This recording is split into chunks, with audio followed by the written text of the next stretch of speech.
As we get more into the holiday season, I know so many of us are going to be taking lots of photos. So in today's video, we're going to talk about taking amazing photos, how to share them, and last, how to store them. Okay. Now, if this is your first time joining me, welcome. I am so glad that you're here today. My name is Abby Ritchie. I am the founder and CEO of Senior Savvy, and you can find me here every week teaching you the tech skills you need to excel in today's world. Now, Senior Savvy started in 2018, and we help older adults across the country understand how to use their tech their way. And one of our goals is always to keep things simple. We're going to keep things simple so that you can learn and build on your foundation. Today, we're going to talk about how to take excellent photos, sharing them, storing them, and then I'll be able to answer some of your questions. I always like to start off with a little bit of a survey so I could get a good idea of where you're coming from. How do you store your photos now? Mostly, people are no longer printing their photos and sticking them into albums. You're mostly storing them on your phone or on your computer. Do you share photos with family and friends? Perhaps you do this through email and text message. And about how many photos are you taking every day? Well, this behavior's changed a lot because remember the good old days? We'd get a roll of film, maybe had 24 or 36 exposures, and that was it for the whole trip. Nowadays, you can take as many photos as you want. So a lot of our photo taking behavior has changed so much, especially in the past 10, 15 years. So what I'm going to do is I'm going to talk about taking photos. We're going to start off with the iPhone. And one of the most important photo tips that you could learn today is being able to capture the moment by easily accessing your camera app. Because nothing is more frustrating than going to take a photo and not being able to open up your camera app, right? So what I want to show you is that there's a very easy way in which you could tap your home screen, and right down here in the bottom right is a camera icon. When you hold it, it automatically will go and open up your camera app. There we go. Exactly. And that is the fastest way to access your camera so you can take a picture. Next up, down at the bottom, there are different modes: photo, video, studio, many modes. You might be taking a picture and all of a sudden decide, hey, this would be a lot better in a video. So I want you to get comfortable with sliding your finger across the different modes. Also down there, bottom right, you're going to see two arrows forming a circle. And what that means is that it's going to flip the camera. It's going to flip the camera lens from here to here. And that gives you the ability to take those selfies. If you're taking a video and you're concerned that your hands are shaky, there is an option for you to stabilize the video with action mode. And if you want to do some post-production editing, doing this on your phone is a cinch. Really, they make it so easy for us to add more contrast, to add in more highlights, to even do an auto edit mode and crop and resize.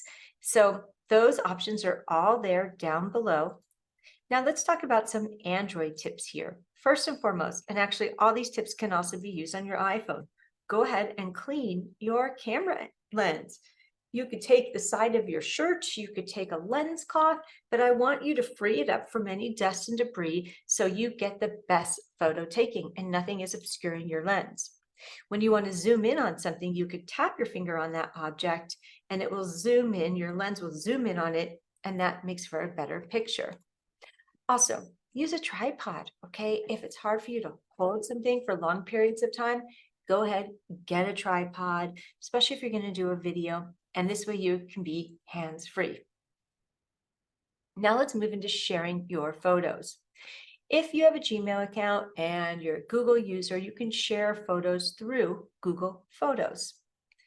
If you're using your Apple device, down at the bottom in the Photos app, there is a shared folder. And right there, you can share photos with other Apple users. You can also share a photo from your text messages, for instance. And how you do this is you'd bring two phones, or at least the other phone would be in the vicinity.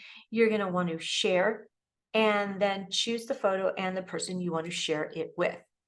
Now, I'm going to move into a subject that I'll be honest with you, not my favorite, storing photos.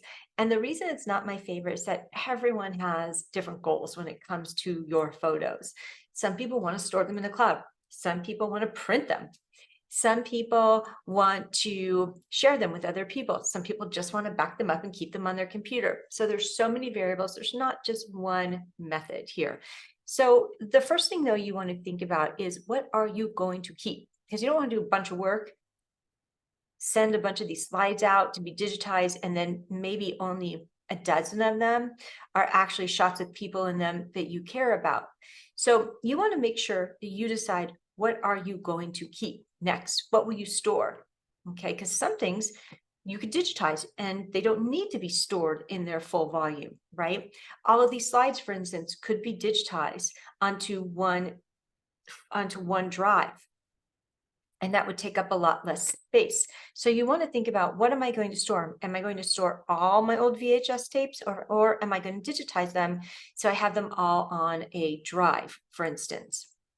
And then you also want to think about how you plan on storing it. Really depends on what you're using most frequently. So if you're an iPhone user, you're most likely going to back up and store things on your iCloud. If you're a Gmail or you're a Google user, you can back things up on a Google Drive. You can use both of them. I actually have been uploading all my photos for 23 years to Shutterfly. Never had a problem with it.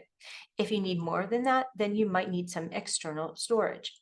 So let's go ahead and first talk about a storage option that's based in the cloud, okay, that you may have to pay extra for if you exceed the free amount. If you're using Google Photos, all your photos are being backed up to the Google Drive, which is being stored in the cloud. There are some pros and cons here. I would say probably more pros than cons. However, if you have more than 15 gigabytes, they're going to want you to upgrade. You can do all of this from your phone. If you're trying to organize an album, if you're trying to share a photo with a friend, definitely all can be done from your phone. If you're not sure where your Google Photos are located, you can go to www.photos.google.com and check it out for yourself. I actually really like to do that because I like to know that my cloud storage is really and truly backing up what it says it's going to do. When it comes to iCloud, now, if you have an iPhone, everything is being backed up to your iCloud account. And if you want to see what's actually in my iCloud, right, you can go to iCloud.com. You're going to need your Apple ID and your password in order to access it. And there you'll see all of your contacts, all of your photos. Everything will be in there for you. I, again, really like to see that because it gives me some peace of mind. Now you can access your iCloud from any of your devices, and you can also make sure that it is turned on. Now, more often than not, it is turned on, but if you're concerned, you can go into your settings, go to iCloud, and make sure that your iCloud photos are turned on. Next up, we've got Microsoft OneDrive. Now, if you are a Microsoft user and you're using all of their Office suite, you're probably backing everything up to OneDrive, whether you realize it or not.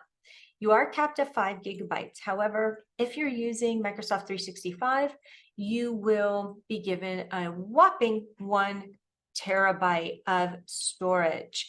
And that is a huge benefit. And a lot of my students do use that. Now, like I mentioned earlier, I've been using Shutterfly to back up all my photos since 2020. I'm sorry, since 2000. I've never had a problem with it. They've never complained in any way. I like to print photos. Those are some of my goals. I like to make photo gifts. Those are also some of my goals. So that's why I like to use Shutterfly. And I like to go back and find a photo from 2007 when my daughter was born and print that one out or show it or use it for something. So this works really, really well for me. I can print, I can organize, I can store. I have unlimited storage. If I want to look at my photos, I go on to shutterfly.com.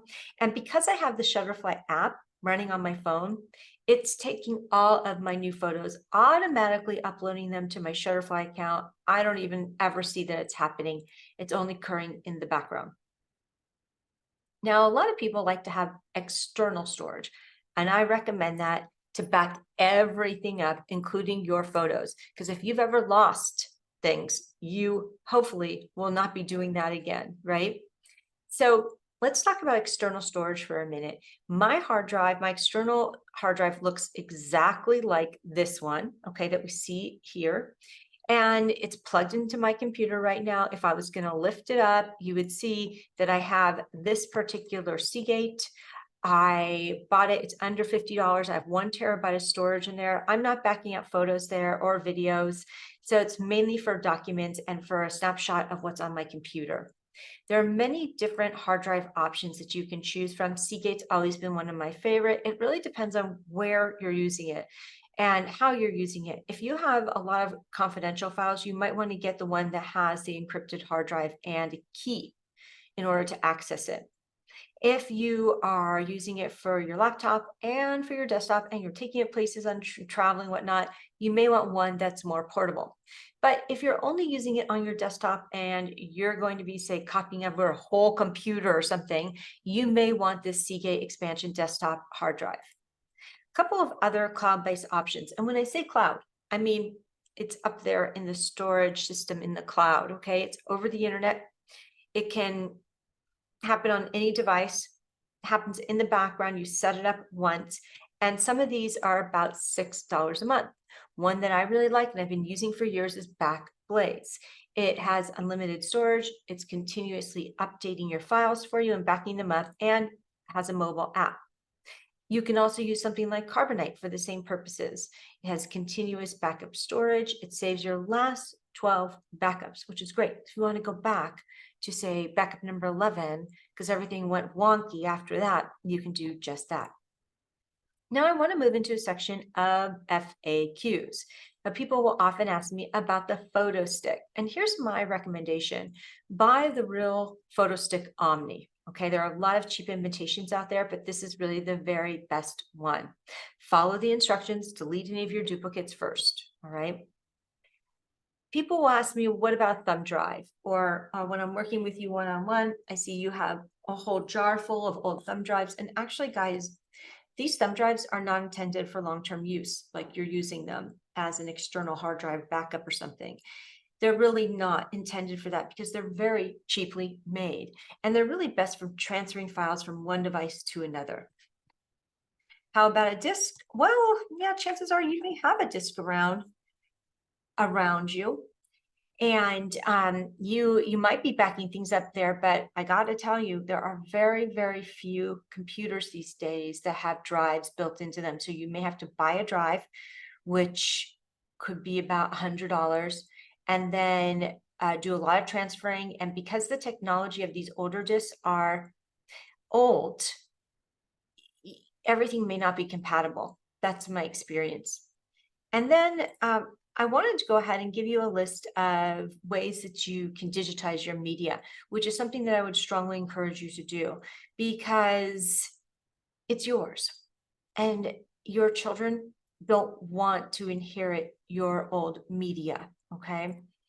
And I'm going to put that slide up again in just a minute. I have helped many of your grieving children go through your files and look through your slides and try to figure out what to do with it. And this is a headache for your grieving children. I've done this with dozens of families over the years. And oftentimes it's something that doesn't get viewed for 10 plus years, at which point a lot of that technology is outdated.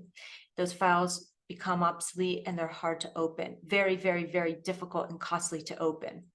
No one is going to handle your media as you will. So make decisions about it today. Sometimes it just gets stored and that's it. And then it all gets thrown away, which I know is not your intent. And your family, they'll just feel guilty about it, but oftentimes they won't deal with it. They won't do anything with it. I know this because I've helped them 10 years later with slide carousels, filling up boxes and boxes in a storage facility, which I know you don't want them to do. So make a decision today to digitize this media, all right? Digitize the pictures. Take it to Legacy Box, send in your VHS tapes, and make the decision today to leave it as a legacy for your family, okay? Now, if you want to reach out to me, feel free to find me on Facebook. You can also connect with me right here. And as always, it has been a pleasure and an honor to serve you, and I'll see you back here next week. Thank you.